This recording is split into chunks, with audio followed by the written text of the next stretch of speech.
और हम इस युवा कॉन्क्लेव में हैं। ऑडियंस जो एक युवा ऑडियंस है, हमारे जो दर्शक हैं, टीवी के दर्शक, वो भी आपको सुन रहे हैं।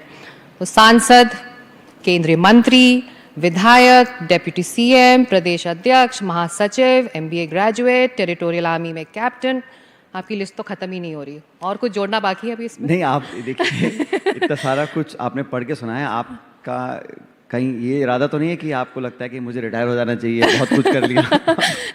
नहीं, बिल्कुल नहीं। आप एक प्रेरणा स्रोत हैं, आप मोटिवेट करेंगे हमारे ऑडियंस को और हमारे दर्शकों को भी सचिन। तो जो बात मैंने शुरुआत में की थी कि हम नौजवान देश हैं और 26-27 साल हमारी औसत उम्र है हमारे देश की, लेकिन जो हमारे नेता हैं उनकी जो औसत उम्र है या फिर सांसदों की जो औसत उम्र है वो प्रोपोर्शनेट बिल्कुल नहीं है। तो आप जैसे कुछ चुनिंदा नामों को छोड़ दें तो ये प्रोपोर्शन गड़बड़ा जाता है।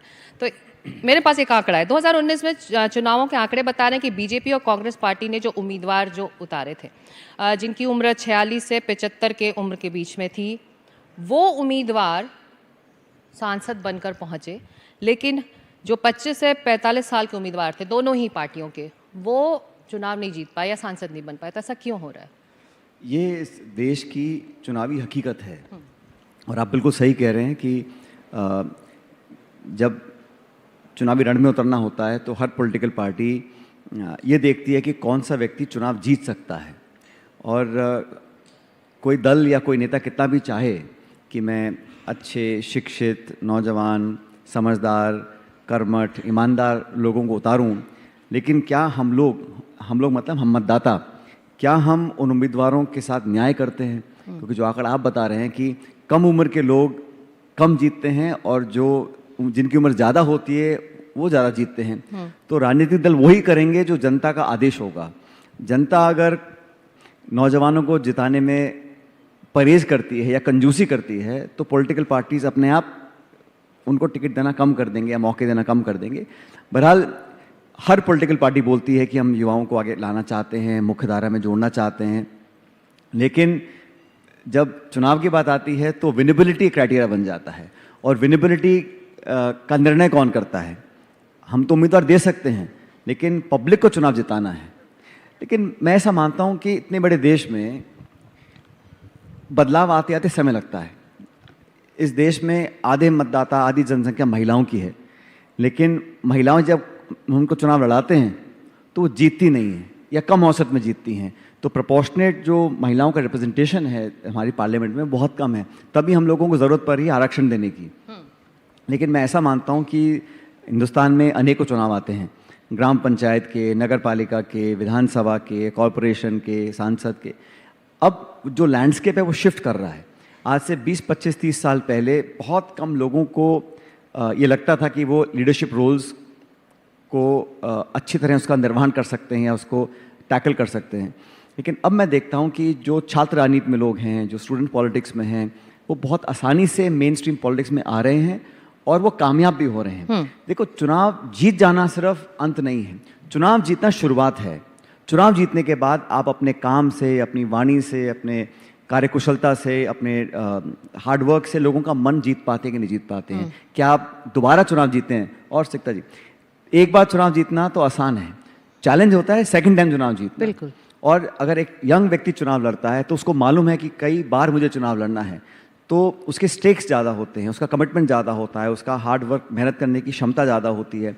इसलिए यंग लोगों का प्लेटफॉर्म अगर हम देंगे, अपॉर्चुनिटी देंगे, उन पर विश्वास रखेंगे, तो वो लॉन्ग टर्म में समाज को, देश को हर तरह से ज़्यादा योगदान दे सकते हैं। और ये बात सिर्फ मैं हिंदुस्तान की नहीं कर रहा हूँ, दुनिया के हर मुल्क में जहाँ डेमोक्रेसी है वहाँ यंग लोगों को आप अगर कुछ आगे बढ़ने का मौका देते हैं तो चैरिटी नहीं है, कोई एहसान नहीं है, सिर्फ एक इक्वल लेवल प्लेइंग फील्ड, एक अपॉर्चुनिटी और एक उनको मोटिवेशन हम देते हैं तो बहुत कुछ कर सकते हैं। और ये बात सिर्फ राजनीतिक सीमित नहीं है, ये हर चीज़ में लागू है, कॉर्पोरेट वर्ल्ड में, आर्ट्स वर्ल्ड में, पत्रकारिता में।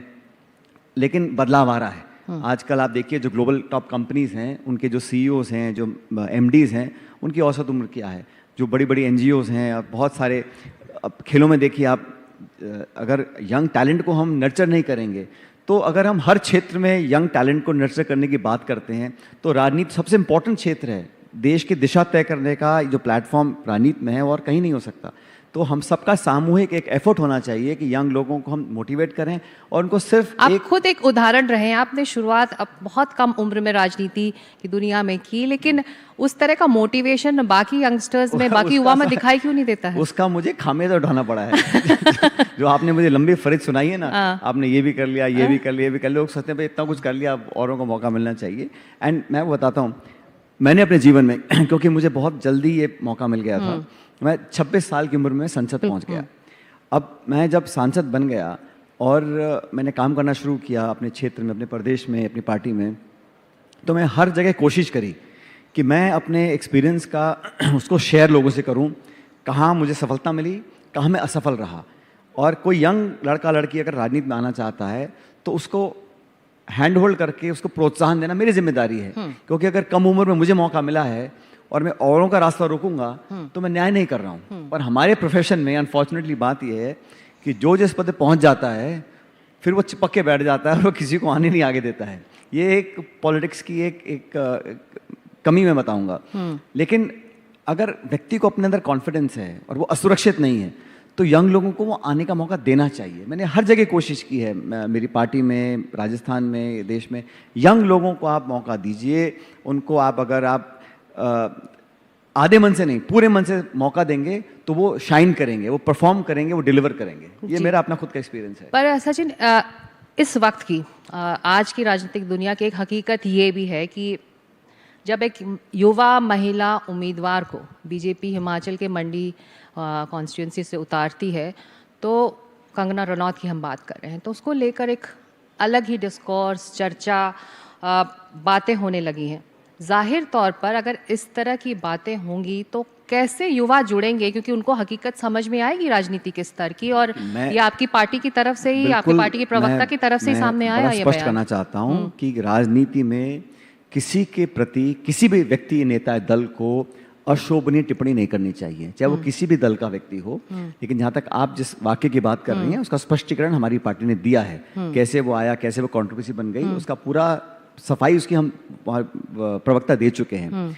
लेकिन अगर आप यंग हैं, इसका ये मतलब नहीं है कि आपको पॉलिटिकल चैलेंज नहीं मिलेगा। जब मैं चुनाव लड़ रहा था तो मेरी उम्र कम थी, इसका लिहाज थोड़ा ना किया जो बीजेपी का प्रत्याशी था। वो तो पूरी ताकत से चुनाव लड़े थे, बल्कि कहा अनुभव नहीं है, फला फला के बैकग्राउंड के आते हैं, इनको क्या। तो राजनीति में अटैक भी पूरा होता है। जैसे आप क्रिकेट खेलते हैं, आप बैटिंग करने पहुंच गए, ओपनिंग बैट्समैन हैं, आपकी उम्र 18 साल की है, तो यहाँ जो फास्ट बॉलर आ रहा है वो थोड़ा आपको लूज बॉल डालेगा क्योंकि आपकी उम्र कम है।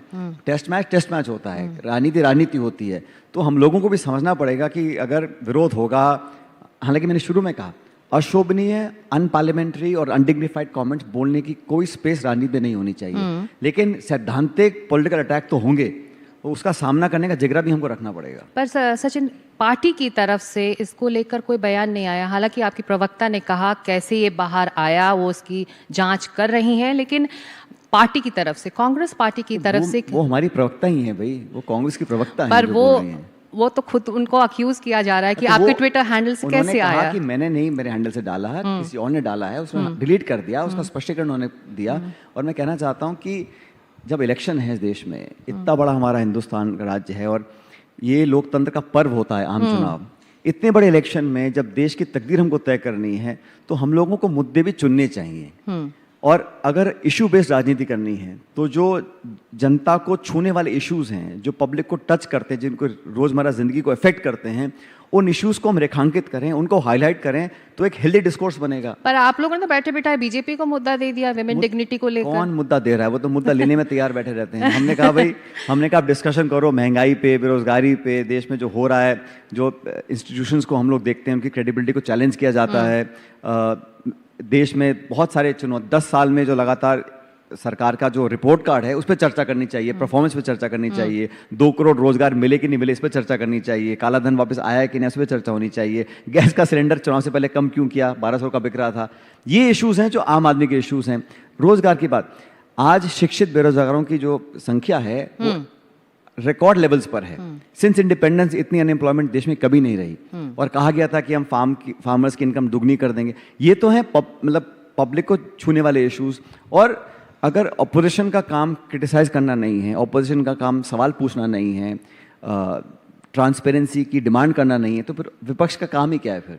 और राजनीति में, डेमोक्रेसी में जितनी बड़ी जिम्मेदारी सरकार की है उतनी विपक्ष की भी होती है। लेकिन विपक्ष को आप काम ना करने दें, उनके खाते सीज कर दें, उन पर सारी एजेंसीज का पूरा आक्रमण हो, एक लेवल प्लेइंग फील्ड आप होने ना दें, इंस्टीट्यूशंस को आप अंडरमाइन करेंगे, तो ये एक हेल्दी साइन नहीं है हमारी डेमोक्रेसी के लिए। इसको भी जनता को समझना पड़ेगा। लेकिन आप समझ कर भी मेरे सवाल का सीधा जवाब दे नहीं रहे सचिन। लेकिन आपका व्यक्तित्व का जो पर्सनालिटी की एक फॉर्म, आप बताइए ना क्या जवाब देता हूँ मैं कहीं को पार्टी की तरफ से एक तरह का बयान आना चाहिए था कि मैं महिलाओं की डिग्निटी के लिए वो कितनी संजीदा है, और इस किसी के खिलाफ किसी ने कोई नेगेटिव मंशा के साथ काम नहीं किया। अगर किसी का कोई सोशल मीडिया पे किसी ने पोस्ट डाल दिया, उसको उन्होंने हटाया है और बोला कि हमने नहीं डाला है, फिर भी एक कंट्रोवर्सी बनाने की कोशिश की जा रही है। मैं तो खुद कह रहा हूँ, सिर्फ एक व्यक्ति, किसी के प्रति भी, किसी दल को, किसी नेता को, किसी भी व्यक्ति को अधिकार नहीं है कि आप किसी के खिलाफ एक नेगेटिव, नकारात्मक या इस प्रकार की बातें कहें या मीडिया में यूज करें। चलिए आगे बढ़ते हैं। आपके व्यक्तित्व, आपकी पर्सनालिटी का एक फॉर्मूला है जिसका जिक्र आपने भी किया था, आपके मुंह से ही सुना मैंने, कि आपके मुंह में शक्कर होता है और सर पर बर्फ। तो अगर ये फॉर्मूला आप अपने पार्टी के नेताओं को, प्रवक्ताओं को समझा दें तो कांग्रेस पार्टी की मुश्किलें बहुत कम हो जाएंगी ना? मैंने क्या गलत कहा भाई? पॉलिटिक्स में इतना कभी आपको लोग इंस्टिगेट करते हैं, कभी कभी अपने लोग बहुत चढ़ा देते हैं, और सब तरह की बातें आपको सुननी पड़ती हैं, झेलनी पड़ती हैं, काम करना पड़ता है। तो मैंने जो कहा गलत नहीं कहा कि भाई राजनीति में बड़ा कूल आदमी को रह के काम करना चाहिए। तो सर पे बर्फ और मुंह में शक्कर, मतलब अच्छी तो बात वही तो आप अपने प्रवक्ताओं को भी समझाइए ना सचिन, ताकि इस तरह की मुश्किलें गुस्से में कुछ मुंह से निकल जाए, फिर पार्टी मुश्किल में आती है। प्रवक्ता का काम क्या है? अगर हम विपक्ष में हैं और हमें लगता है कि कुछ अहित हो रहा है, कुछ गलत काम हो रहा है, तो उसको हम डिफेंड नहीं करेंगे, उसको हम अगर पब्लिक डोमेन में लेकर नहीं आएंगे तो वो भी गलत है। लेकिन हाँ, भाषा विनम्र होनी चाहिए, अशोभनीय नहीं होनी चाहिए, और आक्रमण भी अगर हम किसी पे करते हैं तो पॉलिटिकल होना चाहिए, सैद्धांतिक होना चाहिए, इशू बेस्ड होना चाहिए। It should not be personal, and I have always advocated one must not try and do character assassination of anybody, because ये एक अच्छा उदाहरण पब्लिक में नहीं जाता अगर हम किसी को व्यक्तिगत टारगेट करते हैं, पर्सनल बात बोलते हैं। हमें politics always should remain issue based. तो पॉलिटिकल पंडित्स जो है वो ये कह रहे हैं कि कांग्रेस पार्टी को उन नामों को मैदान में उतारना चाहिए जो एक तरह से एक पॉलिटिकल नैरेटिव को बदलें जो इस वक्त यहाँ चल रही है, जिनमें आपका भी नाम है कि आपको भी मैदान में उतरना चाहिए। क्यों नहीं उतर रहे मैदान में, कि या फिर आगे ये नाम आ सकता है? आपको मालूम है चुनावी मैदान में हम सचिन पायलट को इस बार क्यों नहीं देख रहे हैं लोकसभा चुनावों में? मैदान में बैटिंग कर जितने रन मैं बनाता हूँ मेरी पार्टी के लिए, शायद और भी लोग नहीं बना पाते होंगे, लेकिन मैदान में उतरकर किस व्यक्ति को क्या जिम्मेदारी निभानी है।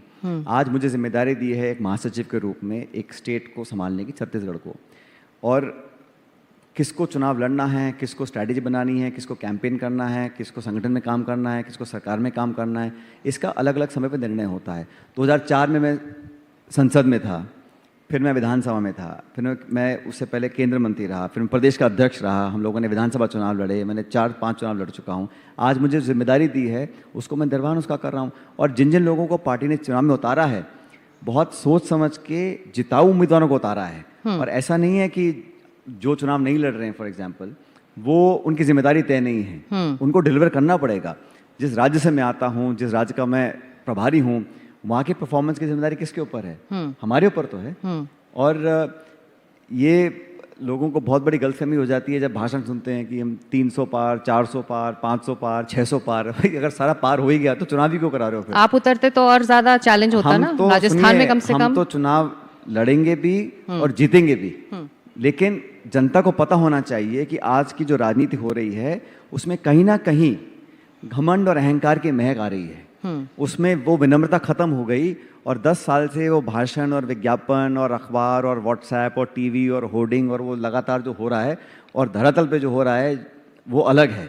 आज जो खाई बन गई है अमीर और गरीब की, गांव और शहर की, जी। वो लगातार बढ़ती चली जा रही है। और जो आर्थिक नीतियां हैं उसके लिए वो सोली रिस्पॉन्सिबल हैं, क्योंकि आज जो हो रहा है वो मैं नहीं समझता हूँ कि अधिकांश लोग उससे संतुष्ट होंगे। जी, यहाँ पर बैठी ऑडियंस जो हमारी यंग ऑडियंस है वो तमाम सवालों के साथ तैयार है। जब तक माइक पहुँचता है, एक छोटा सा सवाल, अमेठी रायबरेली के उम्मीदवारों को लेकर इतना सस्पेंस क्यों है? पर्दा कब उठने वाला है? राहुल गांधी, प्रियंका गांधी वहाँ दिखाई देने वाले हैं? राहुल गांधी जी को पार्टी ने उम्मीदवार बनाए हैं दोबारा वायनाड से, जहाँ से वो सांसद हैं। और बाकी जो शेष सीटें हैं, चाहे वो यूपी की हैं, चाहे वो बाकी राज्यों की हैं, उसके जैसे चरण में चुनाव हो रहे हैं वैसे वैसे उसकी घोषणाएं कर रहे हैं। तो आप निश्चिंत रहिए। और एक बात और बताना चाहता हूँ आपको, जो एनडीए था वाजपेयी जी के ज़माने का, वो एनडीए तो ध्वस्त हो चुका था। जब इंडिया अलायंस बना, और इंडिया अलायंस के जो पॉलिटिकल पार्टीज़ के जो वोट शेयर हैं, अगर आप उसको जोड़ लेंगे तो 2019 में 65% जो वोट पड़ा था वो India alliance parties, political parties को पड़ा था। मतलब जो 100 लोग वोट डालने गए, सिर्फ 35 लोगों ने भाजपा को समर्थन किया, 65 लोगों ने उनका विरोध किया। तो जब इंडिया अलायंस बन गया तब बीजेपी ने लगा कि अब कैसे कैसे दोबारा इंडिया को जिंदा करते हैं। तो फिर तोड़ फोड़, लोगों को लेना, कांग्रेस को, लोगों को अपने पास लाना। अगर इतना कॉन्फिडेंट बीजेपी है जितना आप सब लोग आप कहती हैं, तो फिर विपक्ष के लोगों को लेने की जरूरत ही क्या है? तो इसलिए ये बड़ा रोचक चुनाव होने वाला है। और जैसे 2004 में चुनाव हुआ था, जब सोचते थे कि वाजपेयी जी का इंडिया शाइनिंग का नारा चलेगा और दोबारा सरकार बनेगी, ठीक उल्टा हुआ तो था। अमेठी रायबरेली में इस 24 वक्त- में वही होगा जो 2004 में हुआ था, और इंडिया अलायंस की जो पार्टनरशिप है वो कामयाब होगी। तो अमेठी रायबरेली में इस वक्त होमवर्क हो रहा है विनेबिलिटी को लेकर? अरे भाई, वो हमेशा कांग्रेस की ट्रेडिशनल सीट्स नहीं हैं। हम लोग इस बार लास्ट टाइम नहीं जीते, उससे पहले जीतते आए, सन 52 से जीत रहे हैं हम चुनाव, फिर जीतेंगे चुनाव। तभी सस्पेंस है अभी इस वक्त। चलिए सवाल ले लेते हैं। जी पूछिए सवाल। Good evening, sir. I am Amrendra from Amity University, Noida, Uttar Pradesh. My question is the current electoral losses back to back, especially in your state, Rajasthan, is failure of Congress top leadership in putting the right leaders in right constituencies, or is there some external reason going on behind that back-to-back losses, especially in Rajasthan, sir? देखिए, राजस्थान में 2019 में चुनाव हुए थे। उस समय आप सभी जानते हैं देश में एक अलग तरह का माहौल बना हुआ था। हमारा एक बॉर्डर स्टेट है, तो वहाँ पे जो 2019 में जो एक एनवायरनमेंट बन गया था, उसके चलते एक अलग परिस्थिति बन गई थी, और हम लोग चुनाव में से एक भी सीट जीत नहीं पाए थे, डिस्पाइट कि हमारी सरकार 18 बन गई थी। लेकिन 24 में आज माहौल अलग है। अब 10 साल की रिपोर्ट कार्ड लोग देख रहे हैं, जवाब मांग रहे हैं, बदलाव मांग रहे हैं, और एक अकाउंटेबिलिटी मांगते हैं। इसलिए मैं मानता हूं कि राजस्थान सहित जो बाकी राज्य हैं, जो हिंदी स्पीकिंग बेल्ट है, छत्तीसगढ़, मध्य प्रदेश, राजस्थान, हरियाणा, दिल्ली, यूपी, यहाँ पर हम लोग पहले से बहुत बेहतर परफॉर्म करेंगे। और इंडिया अलायंस में अलग अलग दलों की अपनी अहमियत है, लेकिन कांग्रेस क्योंकि एक लार्जेस्ट पार्टी है पैन इंडिया, भाजपा को चुनौती कांग्रेस पार्टी दे सकती है नेशनल लेवल, इसलिए हम लोगों की जिम्मेदारी ज़्यादा बनती है, और हम लोग अच्छा परफॉर्म करेंगे इस बार इन सब हिंदी स्पीकिंग स्टेट्स के अंदर। जी अगला सवाल। जी पूछे। Hello, sir. Hi, everyone. I'm Toshu Divakar from AAFT. Firstly, sir, it's pleasure having you here. My question is, since this entire conclave is targeting the youth, so the